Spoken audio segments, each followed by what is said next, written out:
This question asks us to provide an arrow pushing mechanism for this given reaction.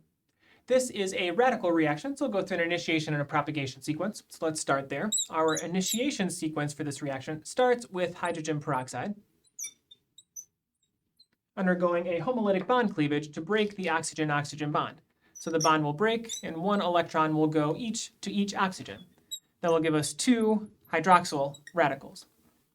The second initiation step takes one of those hydroxyl radicals and reacts it with HBr,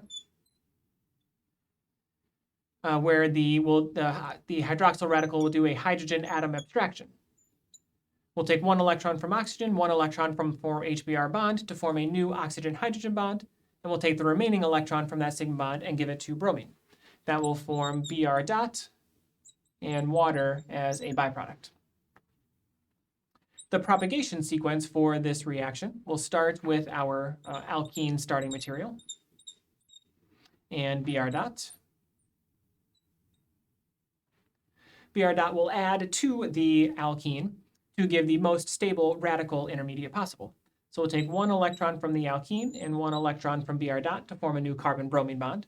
We'll take the remaining electron in the pi bond and give it to the most substituted constituent carbon to form a tertiary radical. And we'll form a tertiary radical, which will be the most stable, and also a new carbon-bromine bond. Our second propagation step takes that carbon radical. The carbon radical is on this carbon, and we react it with HBr.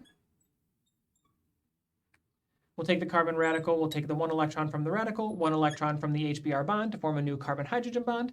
We'll take the remaining electron from the sigma bond and give it to bromine. That will form our product. In terms of stereochemistry, the 2 stereocenters form at different times, so we get the cis version as a mixture of enantiomers and the trans version as a mixture of enantiomers.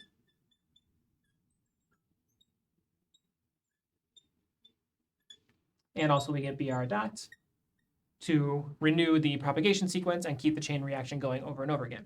So we get our 4 possible stereoisomeric products and the Br dot to complete the propagation sequence.